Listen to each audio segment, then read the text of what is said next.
Should West Virginia's snub, and yes, I'm using air quotes for that, concern Utah fans about this team potentially making a future NCAA tournament? I'm going to tell you why it shouldn't on today's Locked On Utes.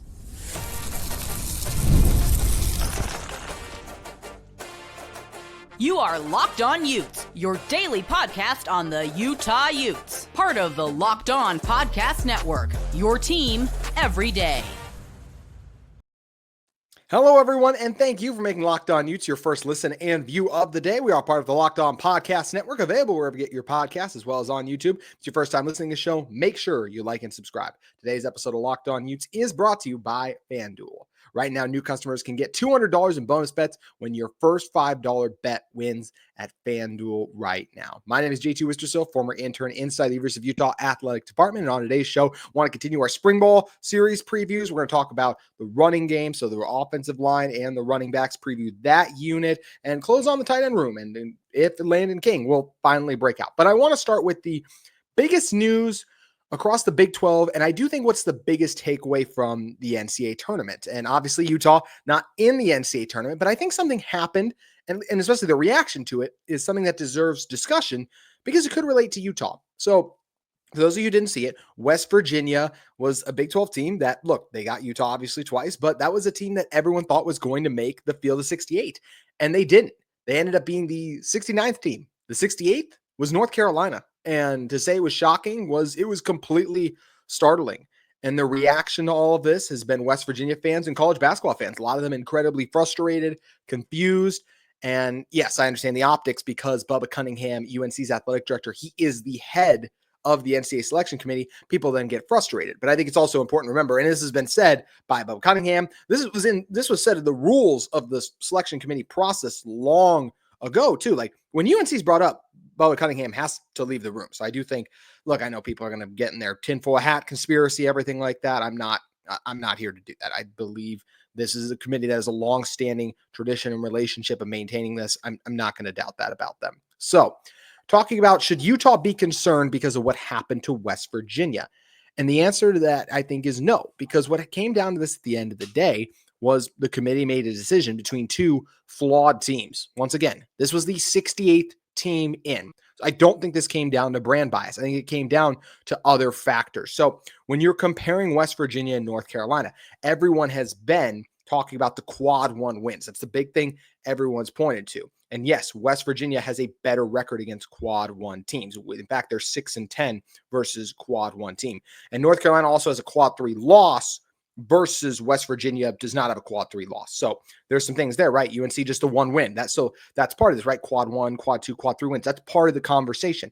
So yeah, if Utah had less quad wins like that, that'd be concerning, just like it is for UNC. But here's what everyone gets wrong. That's not where the discussion stops. There are other criteria the committee looks at. This is posted online. And also I try to give you guys full transparency and truth here. My father, Tom Wistersill, for those of you who listened last year, he's on the selection committee. I had no idea what was going to happen. I'm not like texting him like, hey, what'd you guys do? What happened here? But I'm just saying, I've talked with him about the process before too. So, and he's shed insight before like, hey, this is how we do it. And everything he's told me is also available for everyone to go view online too, if you're curious of how the criteria, the process they use, and how it's going to eventually affect Utah. So then why did UNC get in over a Big 12 team like West Virginia? Well, Jason Owens of Yahoo Sports, I thought, did a really good job of highlighting this in an article. This was a quote from that article. He said, the case for North Carolina was 8-0 record in quad two games compared to West Virginia's 4-3 record. And North Carolina finished higher in advanced metrics. UNC finished 36th in the net rating and 33rd in the country in KenPom. Those rankings, net and West Virginia, they were all the way down at 53rd too. And they were 53rd. While West Virginia was 51st in net and they were 53rd in KenPom. Those rankings are all incredibly important too. When the committee goes through and evaluates these teams, it's not opinion based. They don't go like, hey, I just think that West Virginia's guards are better than North Carolina's, which they wouldn't because that one has RJ Davis. But I'm just saying, like, that's not how they do things. It all has to be fact-based. That's why these stats are massive. If we're also talking about facts, North Carolina, 22-13, 13-7 in the ACC with the fifth best record in the ACC.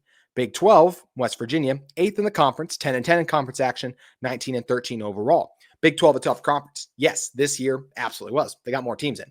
But what else is also true? Like, these are very thin margins of difference between these teams. North Carolina in an easier conference, they were 3 games better and the 5th seed there. So 5 and 3 spots higher too. So I don't have a massive issue there. What also happened at the end of their season, and I do want to make this part of it clear, the selection committee has said they evaluate the entire body of work. So they don't just go, oh, this loss just happened, so therefore we're going to ding you for it more. But they do factor in the importance of conference championships. North Carolina won more games in the conference tournament. They won 2 games in the conference tournament, including a big one against Wake Forest. Had they lost that game, there's no way they're in this spot. They would have gotten bounced. Wake Forest was a bubble team. They knocked Wake Forest out. They kept their season going. They also nearly beat Duke. Yes, they didn't beat Duke, but that's, once again, they got to that point. What did West Virginia do? They lost to a really bad Colorado team. So that also really hurt them too. So I just see this notion online that like, oh, it's just big brand bias and Bubba Cunningham's the head. So obviously he pulled the strings, when it's a more nuanced argument. I feel like everyone's just stopping at the quad wins to prove their point. So the fact that if you're Utah, West Virginia, like whatever the Big 12 team is, you just have to be better.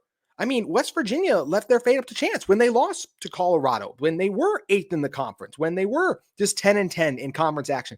Tough conference, sure, but you got to be better. That's where I think that this whole notion that like, oh, it's just big brand versus Big 12, that's not what this case is to me. We've seen examples of that, obviously, with some of the things in the college football playoff, where then comments are made and things are said, and at least narratives are pushed, not by the committee, but because I thought the committee did the right thing by putting SMU in, but you see narratives being pushed in the media last year. We did for SEC Big 10 supremacy versus the other teams. To me, I don't have an issue with this, because I look at it and I'm like, yeah, you can absolutely make the case in the argument for North Carolina while comparing the two. I mean, I'm not on the committee, but I might lean towards North Carolina too. Like, I haven't dug in and had a 5-hour, they have more than 5 hours, like a really long conversation with other people who are plugged in on West Virginia in terms of like a 5-hour discussion on this topic. So I don't have a strong enough opinion on North Carolina, West Virginia to say, hey, this is what I would have done. But there's a ton of evidence to support North Carolina getting the nod here. I know that 111 bracketologists expected that West Virginia was going to get in North North Carolina. But the truth is, West Virginia was like the last team out, and North Carolina would have been out, and they said as much, if UAB had beaten Memphis, because Memphis was the bid stealer. So Memphis, I think that's how it played out at least. But that's, yeah. So if there was a bid stealing scenario, then North Carolina would have been out regardless anyway. So how does this compare to Utah? Once again, if you're Utah, you just got to be better. You got to be better. You got to win. Got to be higher in the nets. Ken Palm, like, win games. That's what this comes down to at the end of the day still. So no, this committee is fair. There's been tons of examples of this throughout history where, hey, they have asked whoever's on the committee and in that spot to leave the room when their team is discussed. I have no doubt that's what happened here again, too. It's just obviously more controversial right now because of how frustrated and fired up West Virginia fans are. And I get it for West Virginia fans. I feel it for them. But when you go through and look at these numbers, it makes sense to me. So that's where, like I said, if this is Utah in the future, you just got to be better. You got to be better. You got to win more games. You put yourself in a bad position. The conference tournament matters. Don't go one and done in the conference tournament. Got to be better against quad 1 teams. They were solid, like we mentioned, but quad 2 teams don't want to be better there. Ken Palm, net, those rankings all matter. It doesn't just stop at quad 1 and quad 2. It's a full discussion that goes into this. So that's where I look at this here and I just say, hey, like this decision makes sense to me. I know people are fired up, and I feel for my dear friend, Mountaineer Paul, and all of West Virginia Nation. I hurt for them because I understand how bad they wanted this. They've been a fun story this season, but once again, if you're Utah, and you're in this spot, then you can look at what you did wrong and then go, okay, I can see how they came to that decision. So that's where, to me, I look at this and go, no, I don't think this is something that concerns me for Utah brand bias. It's just like, hey, got to win games, got to be better, because there are more statistical arguments that I've seen that we just laid out that point to North Carolina over West Virginia. And that's how I view it too. Also want to give a quick shout out. Utah women's basketball team, really fired up to see them in the NCAA tournament. They get to play Indiana. Unfortunately, they draw South Carolina if they beat the Hoosiers. So that's a little brutal there, but fired up for Coach Gavin Peterson, Gianna Neepkins, Jenna Johnson, this squad, this team, see what they can do in March. And we'll continue to cover them on Locked On Utes. But yeah, once again, not concerned about the integrity of the selection committee in future Utah appearances, which we hope obviously will be next year. And later tonight, we're going to get Alex Jensen's press conference. But also later this week, hey, the committee kind of just, this whole topic has distracted at least me a little bit. The spring ball is coming up. It's this Thursday. We get to see Utah spring football in action. Want to talk about the run game, especially the running backs and offensive line, what I'm expecting out of those positions and the depth of them looks like entering spring ball. We're going to discuss that in one moment. But first, today's episode of Locked On Utes is brought to you by Factor. Do you want to meet your fitness goals still, trying to hold on with those New Year's resolutions? That's where Factor has you covered. If eating healthy just doesn't have to be complicated with Factor. You get chef-made, dietitian-approved meals that are ready to heat and eat in just 2 minutes, so you can fuel your body without the hassle of cooking. Factor meals arrive fresh, never frozen, with 40 options across 8 dietary preferences each week. You can customize your menu to fit your goals, whether that's calorie smart, protein plus, or keto. There's also those convenience meets nutrition just Factor. When you talk about Factor, I love how Factor keeps you on track with healthy, delicious meals without the time-consuming prep. Variety and taste is something too. The Korean beef bowl and creamy Parmesan chicken are some of my favorites, and they just taste homemade, but they don't take the effort of homemade. You just got to heat them up. And there's just those Beyond Meats too. Factor also offers smoothies, breakfast, and snacks, so you also have something nutritious and ready to go. You can eat smarter with Factor. Get started at factormeals.com/factorpodcast, all caps, no spaces, and use that code FACTORPODCAST to get 50% off your first box plus free shipping. That's code FACTORPODCAST at factormeals.com/Factor Podcast. So once again, factormeals.com/Factor Podcast to get 50% off plus free shipping on your first box. You can head over and get Factor today. Today's episode of Locked On Utes is also brought to you by our friends at Supply House. Get the supplies you need from the site made for the skilled trades. Supply House. Whether you're into plumbing, HVAC, or electrical work, Supply House is the reliable way to order products online. Their easy-to-use website is packed with helpful resources and the latest product info to help you get the job done right. Plus, with a complete inventory of over 200,000 parts from 400 plus top brands, you'll find exactly what you need, delivered fast from coast to coast. Need help with an order? Supply House offers expert support and industry-leading service, so you'll always talk to a real person. And for trade pros looking for the extra edge, their free Trade Master program offers exclusive perks like a dedicated phone line, free shipping, and discounts on every order. Thousands of skilled professionals are already taking advantage now. It's your turn. Join the Trade Master program today at supplieshouse.com/TM and start ordering plumbing, HVAC, and electrical supplies with just a few clicks. Plus, use promo code SH5 for 5% off your first order. That's supplyhouse.com. You can head over to supplyhouse.com today. Whether you're into plumbing, HVAC, or electrical work, Supply House is the reliable way to order products online.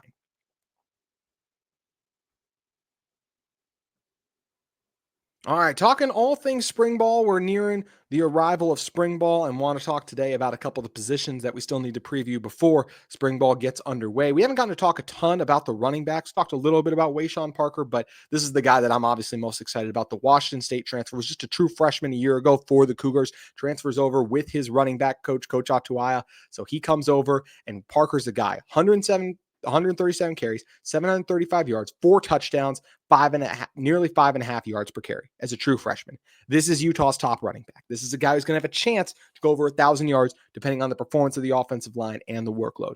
I expect him to look like the most impressive back, and I expect him to emerge as Utah's lead back. I think in coming here, the NIL, obviously, this was Utah's biggest get in the portal outside of Dampier, but both were obviously heavily sought after, heavily recruited, and Utah was able to win the bidding war for both. They pitched both Dampier and Parker on a vision, and I think it's to be a two-headed monster in that backfield with their rushing ability, and of course, Dampier can sling it around too, so I'm really excited for Parker. I think he's going to be the guy, and I expect it's always hard in spring ball, like what we'll see from the running backs, right? Like, can we see a little bit of vision? Sure. I'm more always curious just to see how the workload is divvied up because they're not going as hard in the live periods. Usually you don't always see them like throwing each other down.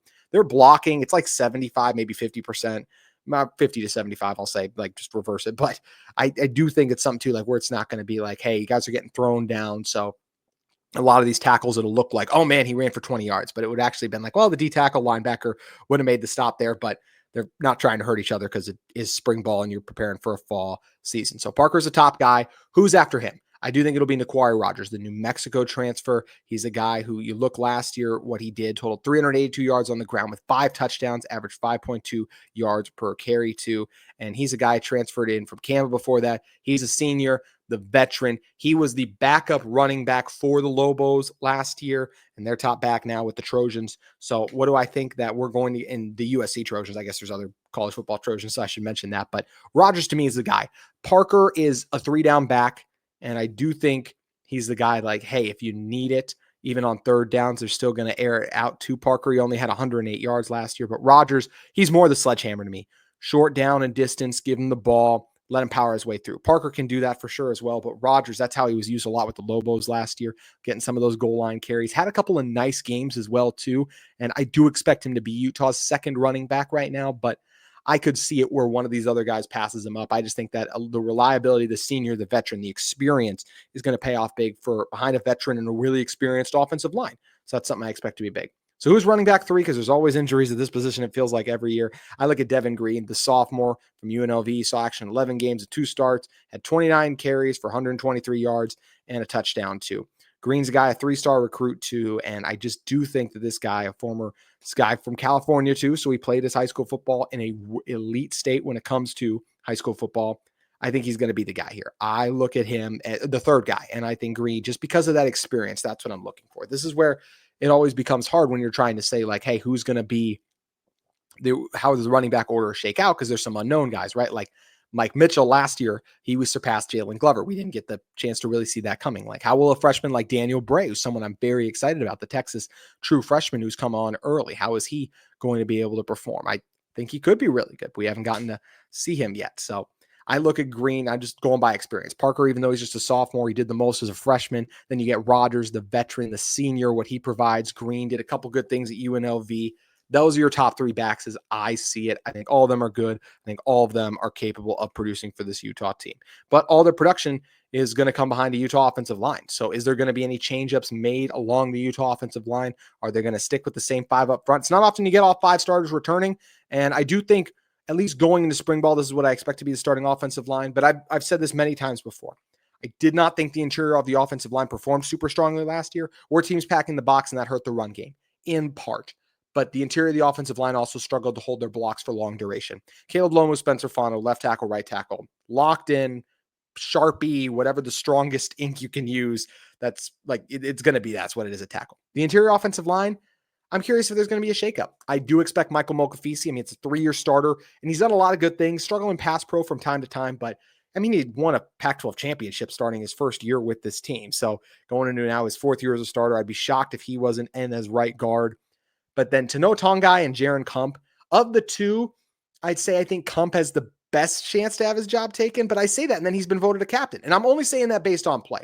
By all accounts, Kump, all these guys, they're great guys, but Kump at times last year at the center spot struggled with maintaining those blocks downfield when watching those games. That's what I saw. And that's part of the reason that, hey, why is Utah's offense struggling not just beyond their throw game? It's because the interior offensive line, and the tight ends are part of this too, because we'll talk about the tight ends in a moment. They weren't able to hold their blocks long enough. Tackles did their job. Tight ends and the interior offensive line didn't always. So is Kump going to be the starter to start spring ball? Already been named captain? Yes, but he has to improve his play if this team wants to accomplish some of their goals. So those are the first guys that pop out to me when we talk about the offensive line, but who are some guys that could pop up then outside of them, right? Well, I think an incredibly intriguing name for this Utah team has to be Ike Garcia or Isaiah Garcia, right? He's the offensive lineman, Cypher's corner can. That's a 4-star recruit, 6'5", 304 pounds. He was a great get for Utah.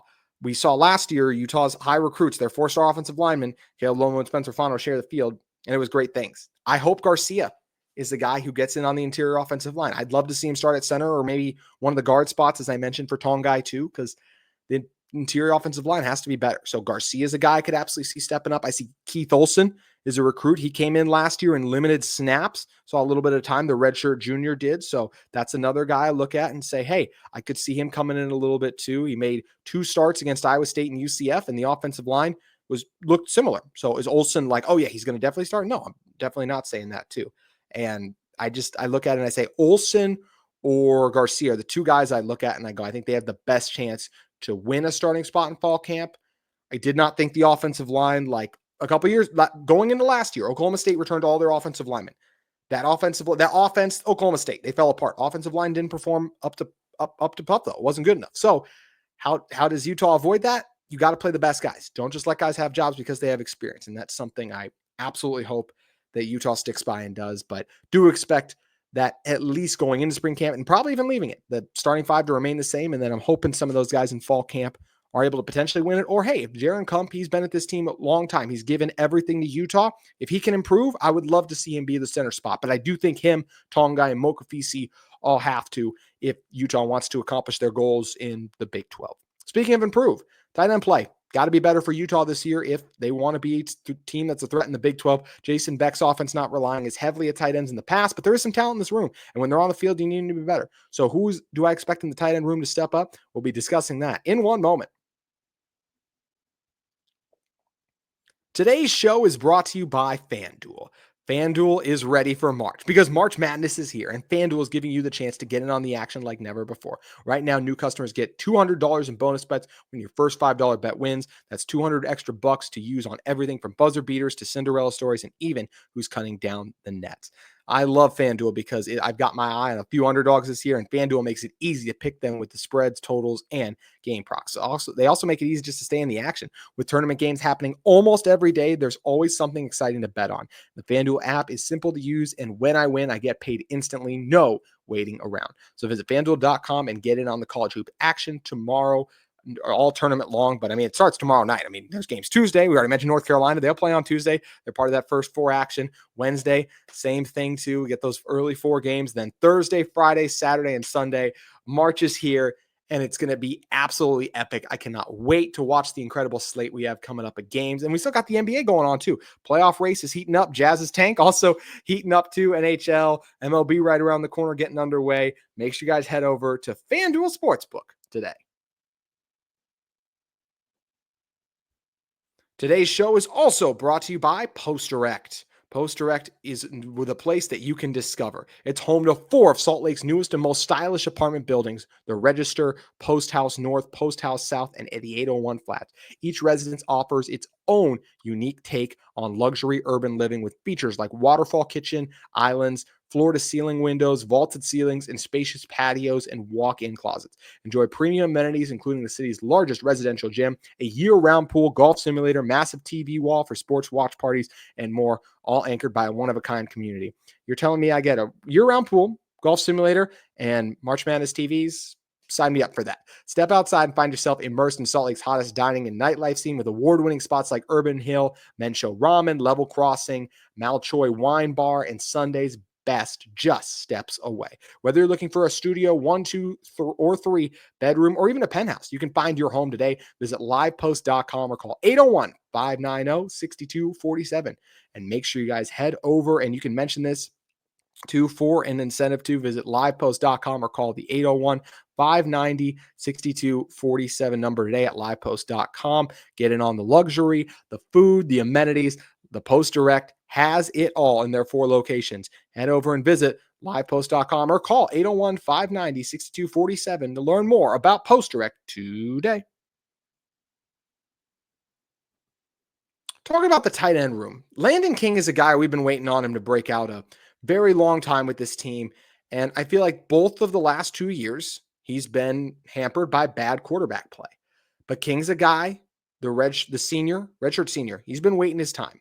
He was at Auburn from 21 to 22 as a wide receiver and tight end there too. He was rated the 9th tight end prospect coming out of ESPN, right? This guy had over 900 yards in high school, and I still think he can be a guy. In 13 games, in 23, had 4 starts, recording 14 catches for 166 yards. Then last year, he made 3 catches for 54 yards and a touchdown, and he should have had so much more. He should have been on the field more, and he's a guy who had better quarterback play. I still think about the one against Colorado. It was wide open in the middle of the field, and Isaac Wilson messes him.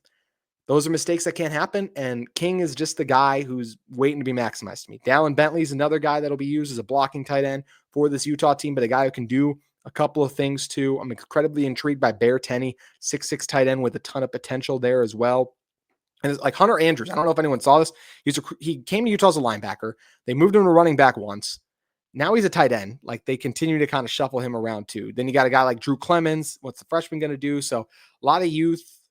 This position is not one that Jason Beck prioritizes as much, but especially when you have a guy to me like Landen King, an athletic, like wide receiver, tight end hybrid. I remember last year watching videos in spring ball of him doing what? Beating Smith Snowden in one-on-one coverage. Like he's getting open.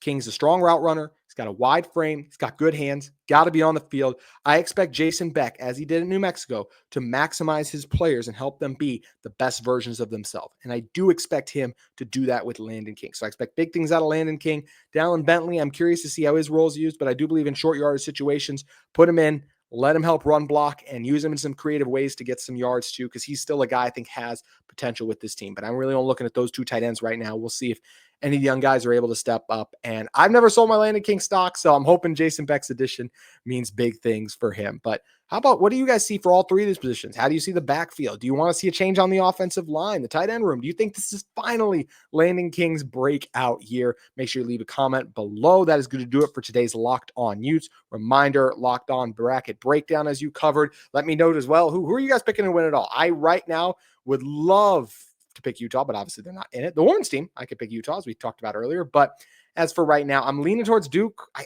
think they're really good, but man, that Florida team is playing some really good basketball as well right now too. I think I saw at ESPN, all their experts ended up picking Duke or ended up picking Florida.